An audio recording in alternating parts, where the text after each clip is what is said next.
نحمده ونصلي على رسوله الكريم أما بعد فقد قال الله سبحانه وتعالى في كلامه القديم والفرقان الحميد أعوذ بالله من الشيطان الرجيم بسم الله الرحمن الرحيم ألا إن أولياء الله لا خوف عليهم ولا هم يحزنون صدق الله العظيم وقال رسول الله صلى الله عليه وسلم زوروا القبور فإنها تذكركم الآخرة صدق رسول الله صلى الله عليه وسلم அளவற்ற அருளாளனும் நிகரற்ற அன்புடையோனுமாகிய எல்லாம் வல்ல அல்லாஹுவின் பெயரால் துவங்குகிறேன். அருமைநாயகம் முஹம்மதுர் ரசூலுல்லாஹ் ஸல்லல்லாஹு அலைஹி வஸல்லம் அவர்களின் மீதும் நற்பாக்கியங்கள் நிறைந்த அவர்களுடைய உம்மத்தின் மீதும் குறிப்பாக இந்த ஜும்மா நன்னாளில் நம் அனைவர் மீதும் எல்லாம் வல்ல அல்லாஹுவின் நல்லருள் என்றென்றும் நிறைவாக உண்டாவதாக. ஆமீன். அல்லாஹு ஜல்ல ஷானுஹு தஆலா மனித குலத்தை சீர்படுத்துவதற்காக வேண்டி தீர்க்கதரிசிகளை அனுப்பினான்.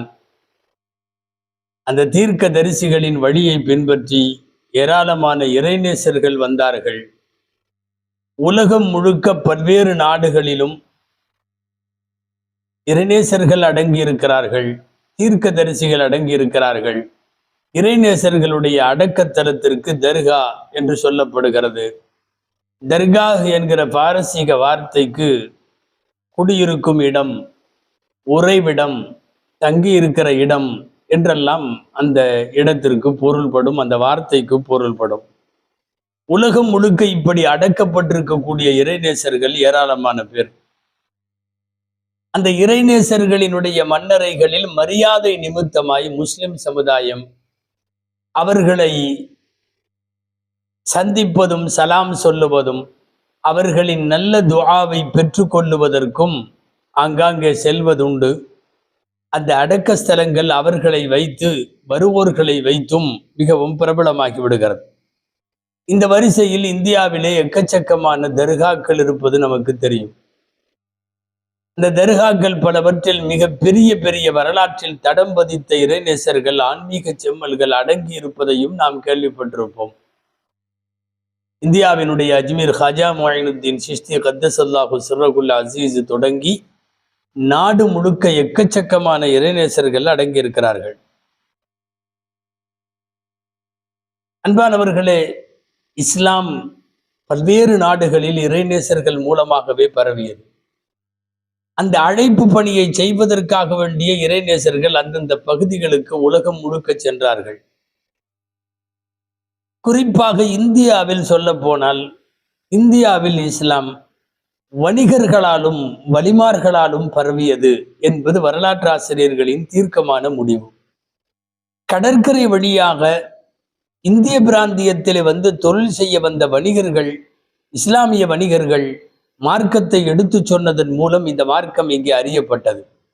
அதை அடுத்து இந்த நாட்டிற்கு வந்த வலிமார்கள் இஸ்லாமிய அழைப்பை உலகெங்கும் 8 திக்கிலும் சொல்லுவதற்காக வேண்டி புறப்பட்டு வந்த இறைநேசர்களால் இஸ்லாம் பரவியது. அந்த அடிப்படையில் இந்தியாவில் இஸ்லாம் பரவ இறைநேசர்கள் ஒரு முக்கியமான காரணம்.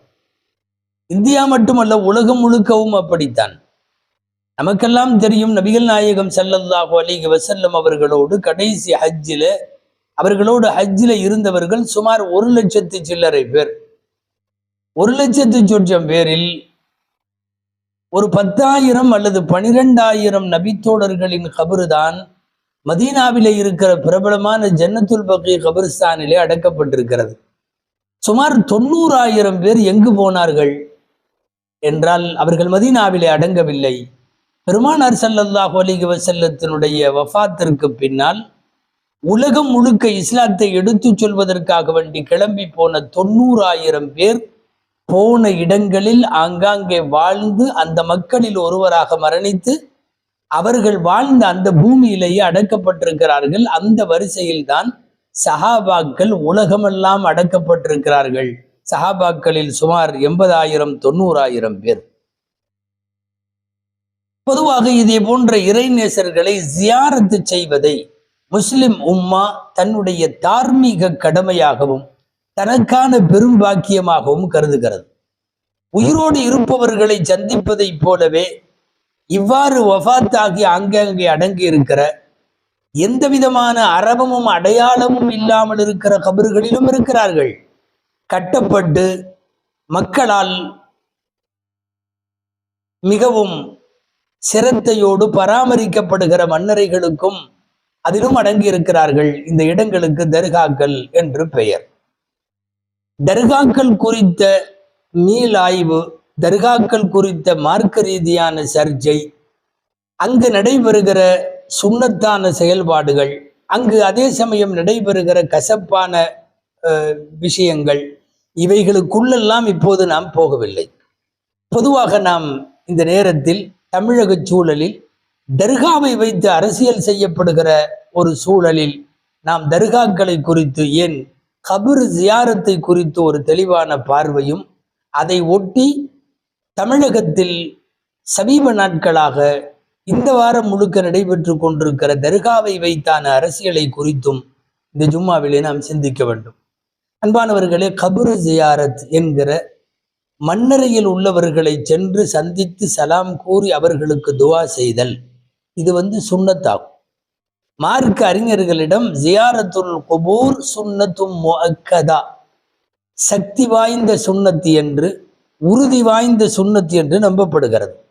நபிகள் நாயகம் ஸல்லல்லாஹு அலைஹி வஸல்லம் அவர்கள் சஹாபாக்களுக்கு ஜியாரத்து எப்படி செய்ய வேண்டும் என்று கற்றுக் கொடுத்த ஹதீஸ்கள் வந்திருக்கிறது. கபராளிகளுக்கு செல்லுகிற போது மன்னரையிலே உள்ளவர்களுக்கு நீங்கள் எப்படி சலாம் சொல்ல வேண்டும் என்று பெருமானார் ஸல்லல்லாஹு அலைஹி வஸல்லம் சொல்லிக் கொடுத்த செய்திகளும் ஹதீஸ்களிலே இருக்கிறது. அநேகமாக நீங்கள் ஹதீஸ் நூல்கள் என்று எடுத்து பார்க்கிற எல்லா கிதாபுகளிலும் இப்படி ஒரு பாடம் இருக்கும்.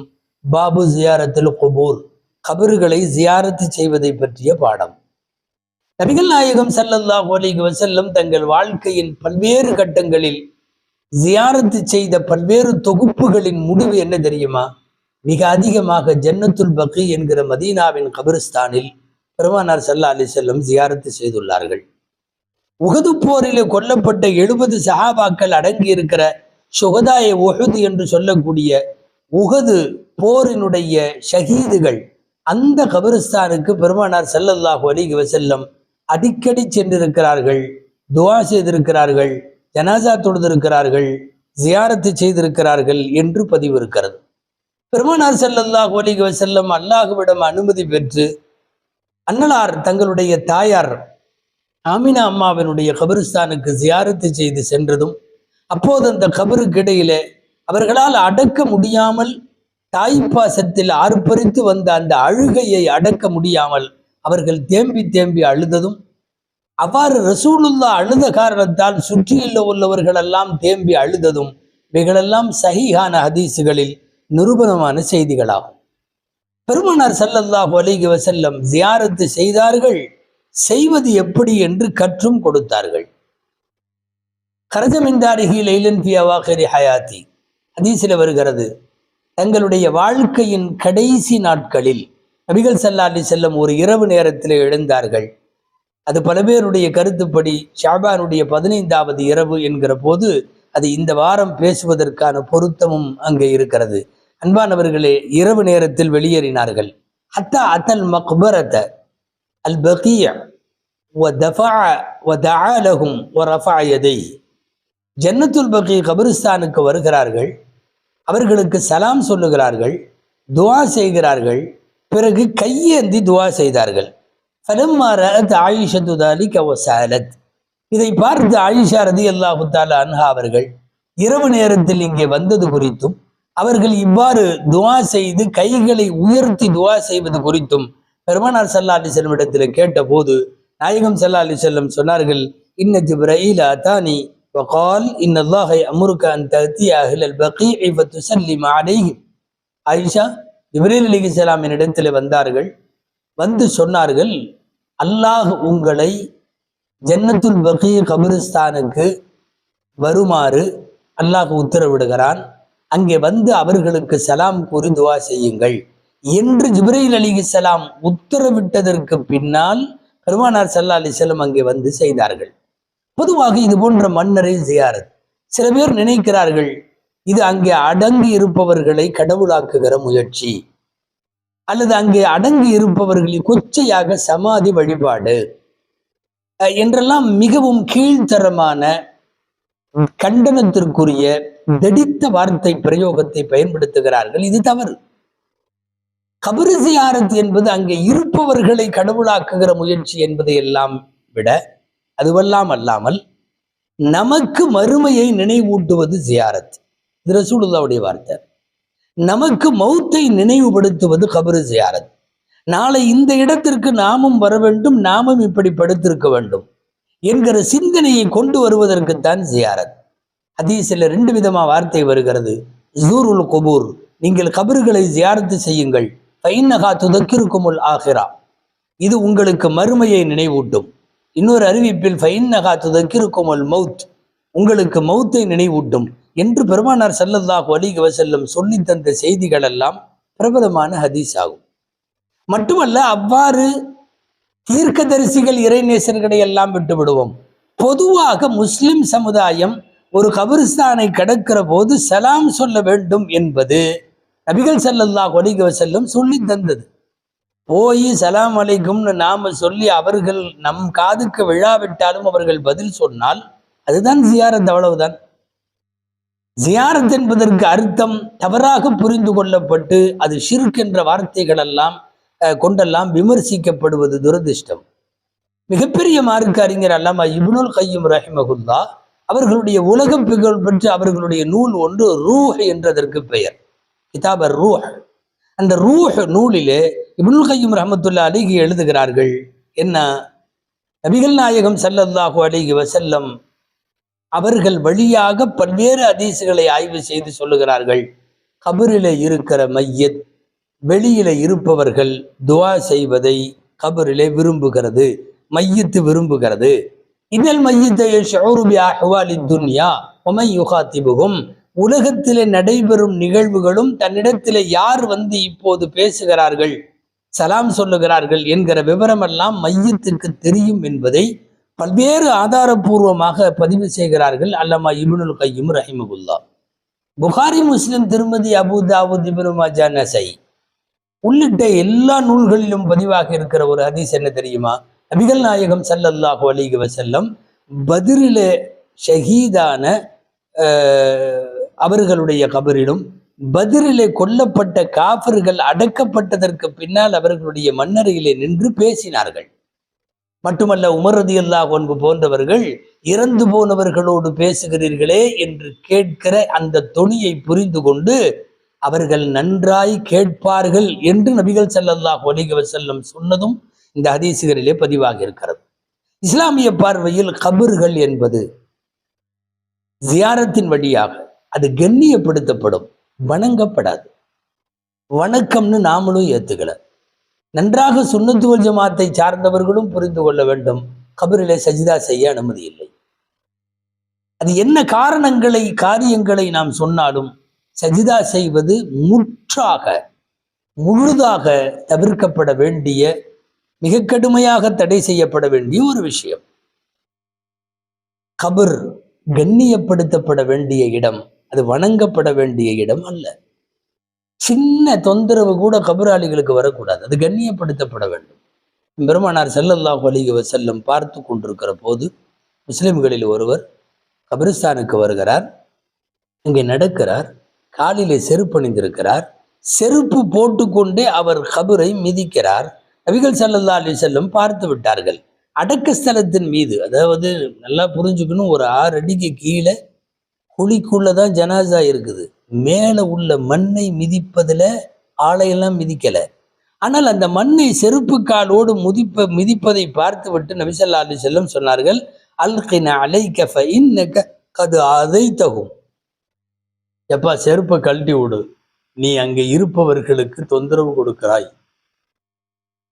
ஆதைத்தகும், ஈதா என்றால் நீ அங்கே இருப்பவர்களுக்கு நோவினை தருகிறாய் என்று பெருமானார் ஸல்லல்லாஹு அலைஹி வஸல்லம் சொன்ன ஹதீஸை மேற்கோள் காட்டுகிறார்கள் அல்லாமா இப்னுல் கய்யிம். என்னன்னா, மேல உள்ள இடத்துல நீங்க செருப்பு காலோடு மிதிப்பது 5-6 அடிக்கு கீழே குழிக்குள்ள இருப்பவர்களுக்கு அது வேதனை தரும் என்பது நபிகள் ஸல்லல்லாஹு அலைஹி வஸல்லமுடைய வார்த்தையிலேயே அது நிரூபிக்கப்பட்டிருக்கிறது.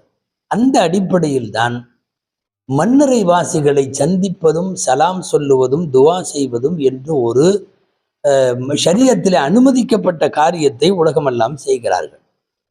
சில நேரம் அந்த அடக்க ஸ்தலத்துக்கு போறப்ப ஜியாரத்து பண்ணிட்டு யாராவது ஏழைகளுக்கு சாப்பாடு கொடுக்கிற ஒரு பழக்கம் எல்லா பக்கமும் இருக்கு. இன்றைக்கு பிரபலமான தர்காக்களிலே ஜியாரத்து செய்பவர்களும் அதை செய்வது உண்டு. நன்றாக புரிந்து கொள்ள வேண்டும், உலகத்திலே செய்யப்படுகிற தான தர்மங்கள் சதக்காக்கள் மௌத்தானவர்களுக்கு போய் சேரும், கண்டிப்பா போய் சேரும். அந்த சதக்காக்களில் ஆகச் சிறந்த சதக்கா என்ன தெரியுமா? உணவளித்தல். அடுத்து தண்ணீர் தர்மம். வேறு தர்மங்கள் இருக்கிறது. ஒரு இறந்தவர்களின் பெயராலே நூல் நிலையம் அமைத்தல், கல்விக்கு உதவுதல், பள்ளிவாசல் கட்டி வைத்தல், 6 குளம் வெட்டி எடுத்து மக்களுக்கு அர்ப்பணித்தல், கிணறு வெட்டி தருதல், இது போன்ற எக்கச்சக்கமான இஸ்லாமிய புத்தகங்கள், திருமறைகள் இவைகளெல்லாம் தருதல், நிறைய ஈசால் தவாப் என்று சொல்லக்கூடிய மண்ணறையில் வாழும் மருகூம்களுக்கு சேர்ப்பதற்காக வேண்டி நாம் எடுத்துக்கொள்ளுகிற நிறைய சதகாக்கள். அதுல ரொம்ப முக்கியமானது இதாமு தாம் ஒன்று, சுக்கையல்மா ஒன்று, உணவளித்தலும் தண்ணீர் தர்மமும். நபிகள் ஸல்லல்லாஹு அலைஹி வஸல்லம் ஸஅத் ரலியல்லாஹு அன்ஹு வந்து கேட்டபோது சொன்னார்கள், இறந்து விட்ட என் தாய்க்கு நான் ஏதாவது செய்ய ஆசைப்படுகிறேன், நான் என்ன தர்மம் செய்யட்டும்? ஸல்லல்லாஹு சொன்னார்கள், தண்ணீர் தர்மம் ஆகச்சிறந்தது. நிறைய உலகத்திலேயே செலவினங்களில் இறைபாதையில் செய்யப்படக்கூடிய செலவுகளில் ஆகச்சிறந்த செலவு எது என்றால் இதாமு தாம், பசித்தவர்களுக்கு உணவளித்தல். இன்றளவும் நீங்கள் பெரியார்கள் அடங்கி இருக்கக்கூடிய ஸ்தலங்களுக்கு செல்லுபவர்கள் உணவுப் பொட்டலங்கள் வாங்கி கொடுத்தும் ஆக்கியும் அங்கே ஏழைகளுக்கு வயிறார சாப்பாடு கொடுக்கிற நிகழ்ச்சியெல்லாம் நடப்பது இந்த ஹதீஸுகள் மற்றும் ஃபிக்ஹ் சட்டங்களை ஒட்டித்தான். இந்த வரிசையில் தான் தமிழகத்தில், இந்தியாவில், என் உலகம் முழுக்க நிறைய இடங்களில் தர்காக்கள் இருக்கிறது. தர்காக்களில் இறைநேசர்கள் அடங்கி இருக்கிறார்கள். ஒரு பக்கம் தர்காக்களில் சில அனாச்சாரங்கள் நடப்பதையும் நாம் மறுப்பதற்கில்லை. இது ஒரு நீண்ட தலைப்பாக அனாச்சாரங்களை விவரித்து ஆகுமானவைகளை விவரித்து பல மணி நேரம் பேசுகிற தொடர் அல்ல. இப்போது நாட்டில் தர்காவை வைத்து அரசியல் நடக்கிறது. எப்படி மஸ்ஜிதை எங்களுடையது என்று சொல்லி ஆக்கிரமித்து பள்ளிவாசலை கோவிலாய் மாற்றி கொண்டார்களோ அதுபோன்று ஒரு இறைநேசனுடைய அடக்க ஸ்தலத்தையும் அவ்வாறு மாற்றுவதற்கான முயற்சி ஒன்று, குறிப்பாக அமைதி பூங்கா என்று பெயர் சொல்லப்படுகிற, கடந்த காலங்களில் அப்படி ஒரு பெயரை பெற்ற மாநிலத்தில் இன்றைக்கு தர்கா அரசியல் நடக்கிறது. மதுரை அடுத்த திருப்பரங்குன்றம், இந்த மலையிலேயே முருகருக்கும் கோவில் இருக்கிறது. சிக்கந்தர் அவுலியா என்று சொல்லக்கூடிய சிக்கந்தர் பாதுஷா ரஹிமகுல்லா அவர்களும் அடங்கி இருக்கிறார்கள். அவர்களுடைய வரலாறு நீண்டது. 100 ஆண்டுகளுக்கு முன்னாலே ஏர்வாடியில் இன்றைக்கு துயில் கொள்ளுகிற சுல்தான் சையத் இப்ராஹிம் ஷா கதஸல்லாஹு சிர்ரகுல் அசீஸ் பாதுஷா அவர்களோடு வந்தவர்களில், பயணித்தவர்களில், அனுப்பப்பட்டவர்களில், அவர்களுடைய சீடர்களில் இவர் ஒருவர். சிக்கந்தர் பாதுஷா மலை சிக்கந்தர் மலை என்றும் அழைக்கப்படுகிறது. அவர்கள் அங்கே எதிரிகளோடு போரிட்டு கடைசியாய் எதிரிகளால் கொல்லப்பட்டு அந்த மலையிலேயே வைத்து அவர்கள் அடக்கம் செய்யப்பட்டார்கள். அவர்களின் தர்கா இருக்கிறது, கீழே முருகன் கோவிலும் இருக்கிறது. இப்போ அந்த முருகருக்கும் எந்த பிரச்சனையும் இல்லை, அங்கே அடங்கி இருக்கிற சிக்கந்தர் ரஹ்மத்துல்லாஹி அலைஹிக்கும் எந்த பிரச்சனையும் இல்லை. பிரச்சனை யாருக்குன்னா, இந்த நாட்டினுடைய மதவாத அரசியல் நடத்துகிற பிழைப்புவாதிகள், அவர்களினுடைய வெறுப்பு அரசியல் மட்டும்தான் இப்ப பிரச்சனை. எங்கேயாவது ஒரு பள்ளிவாசலை எடுத்துக்கிட்டு எங்களோடதுன்னு சொல்லணும். இப்போ அவங்க கையில எடுத்திருக்கிறது தர்கா, எடுத்துக்கொண்டு இந்த தர்கா இங்கே இல்லை, இது ஆக்கிரமிப்பு, இது கோவில், அங்க தர்காவுக்கு போக வேண்டாம், அங்க ஆடு மாடு அறுக்க வேண்டாம், அங்க அசைவம் சாப்பிட வேண்டாம், கோழி கொண்டு போக வேண்டாம், அங்க ஜியாரத்துக்கு போக வேண்டாம் என்பது போன்ற வெறுப்பு அரசியலை கையில் எடுத்துக்கொண்டு போய்கொண்டிருக்காங்க. 300-400 வருஷமா அந்த மலையில சென்று ஜியாரத்து செய்கிற பழக்கம் தமிழக முஸ்லிம்களுக்கு உண்டு. அதே போல பல 100 வருஷமா முருகர் கோயிலுக்கு செல்லுகிற இந்து பக்தர்களும் உண்டு. ஒருபடி மேல சொன்னா சிக்கந்தர் மலைக்கு செல்லக்கூடிய முஸ்லிம்களை விடவும் இந்துக்கள் அதிகம். அப்படி ஒரு சமய நல்லிணக்கத்திற்கு பறைசாற்றுகிற தமிழகத்தினுடைய புராதனமான சின்னங்களில் திருப்பரங்குன்றம் சிக்கந்தர் பாதுஷா தர்காவும் ஒண்ணு. நீங்க போய் நின்று எண்ணி பார்த்தா வர்றது முஸ்லிம்கள் அதிகமா மற்றவர்கள் அதிகமான்னு பார்த்தா மற்றவர்கள் தான் அதிகமாக இருக்கும். அங்க இருக்கிற பகுதி மக்களும் இவ்வளவு 200-300 வருஷத்துல இதுக்காக சண்டை போட்டுக்கிட்டதெல்லாம் இல்லை. சமீப காலங்களில் என்றைக்கு துவேஷ அரசியல் இந்தியாவை ஆட்டி படைக்க துவங்கியதோ அப்போதிருந்து இது குறித்து நிறைய பிரச்சனைகள். நீண்ட காலமாக இரு தரப்பும் அணிவகுத்து கொண்டு அவர்கள் இரு தரப்பிற்கு இடையில அமைதியாகத்தான் அவர்கள் வாழுகிறார்கள். அவ்வாறு வாழுவதற்கு அவர்களுக்கு இடையில எந்த பிரச்சனையும் அங்கே இல்லை. இன்னைக்கு வந்த மதவாதிகள்னால பிரச்சனை. ரெக்கார்டுகள் எல்லாம் தெளிவாக இருக்கிறது. 98 வருஷங்களாக ஏறத்தாழ இந்த மண்ணில உள்ள தஸ்தாவேஜுகள், ஜட்ஜ்மெண்ட்டுகள், கோர்ட்டினுடைய அறிக்கைகள், தீர்ப்புகள் எல்லாமே கரெக்டா இருக்கு, தெளிவா இருக்கு. எது கோவில், எது தர்கா, அங்க யாருக்கும் எந்த பிரச்சனையும் இல்லை. 90களிலே கொண்டு வரப்பட்ட மத வழிபாட்டுத்தல பாதுகாப்பு சட்டத்தின்படி 47க்கு பின்னாடி யார்கிட்ட எது இருந்துச்சோ அது அவங்கவுங்கள்ட்ட தான் இருக்கும். இப்ப இருக்கிற இடத்துல சிக்கந்தர் பாஷா தர்கா அங்கேயே தான் இருக்கும். இங்க 2 பேருக்கு இருக்கிற முருகர் கோயில் அதையெல்லாம் மாற்ற முடியாது, மாற்றக்கூடாது, அது அங்கேயே தான் இருக்கும். வெகுஜன இந்துக்களுக்கும் பிரச்சனை இல்லை, முஸ்லிம்கள்ல 100% பிரச்சனை இல்லை. பிரச்சனை என்னன்னா மக்களின் சண்டையை வைத்து பிழைப்பு நடத்துகிற ஈனத்தனமான அரசியல்வாதிகள் சில பேர் உள்ள பூந்து மத வெறுப்பு அரசியலின் மூலமாக இன்றைக்கு திருப்பரங்குன்றம் தர்காவை பிரச்சனையாக்கி இருக்கிறார்கள். ஒரே ஒரு செய்தி, இது குறித்து ரொம்ப விவரமா இவங்க சொன்னது என்ன அவங்க சொன்னது என்ன அதெல்லாம் போக வேணாம். நீ இந்த பயானை முடிக்கிறப்ப 2 செய்தி சொல்லி முடிச்சிடறோம். ஒன்று என்னன்னா, பட்டவர்த்தனமாக எல்லா ஊடகங்களின் செய்திகளையும் ஊன்று கவனிக்கிற போது தொலைக்காட்சி விவாதம், செய்தி தொகுப்பு, அங்கே நடைபெறுகிற களப்பணிகள், பல்வேறு கட்சியை சார்ந்தவர்கள் அங்கே போய் ஆய்வு செய்தது, இத்தனையினுடைய முடிவு என்ன தெரியுமா? அங்கே காவல்துறையில் யாரோ ஒரு கருப்பு ஆடு மததுவேஷத்தை தூண்டுகிறது. மட்டுமல்ல, ஆர்டிஓ உள்ளிட்ட வருவாய்த்துறையை சார்ந்தவர்கள் சில பேரும் மததுவேஷத்திற்கு ஆளாக்கப்பட்டு அந்த துவேஷத்திற்குத்தான் இன்றைக்கு திருப்பரங்குன்றம் மட்டுமல்ல தமிழக மக்களை இலக்காகி கிடக்கிறார்கள். சொல்ல போனால் அமைதியாக இந்த மாநிலத்தை வைக்க வேண்டும் என்று விரும்புகிற தமிழ்நாடு அரசுக்கு இது போன்ற துவேஷம் கொண்ட சில அதிகார மையங்கள் மிக மோசமாக துணை போகிறது. கண்டறிந்து களையெடுத்து நடவடிக்கை எடுக்கவில்லை என்றால் நிலைமை வடநாடுகளைப் போல போய்விடுமோ என்கிற அச்சம் இருக்கிறது. 2வது, தமிழக மக்களுக்கான செய்தி இல்ல உலகத்துக்கு பூராத்துக்குமான செய்தி ஒண்ணு என்னன்னா, எந்த ஒரு விஷயத்திலையும் உண்மை என்னன்னு நமக்கு தெரியல, முடிவெடுக்கவே முடியல. திருப்பரங்குன்ற விஷயத்துல எது உண்மைன்னு தெரியல. தெரிஞ்சுக்கிறதுக்கு ரொம்ப பெட்டரான ஒரு வழி இருக்கு. என்னன்னா, இந்த மத துவேஷியெல்லாம் என்ன சொல்றானோ அது பொய்ன்னு புரிஞ்சுக்கணும். இது ஒண்ணு போதும், வேற ஒண்ணுமே தேவையில்லை.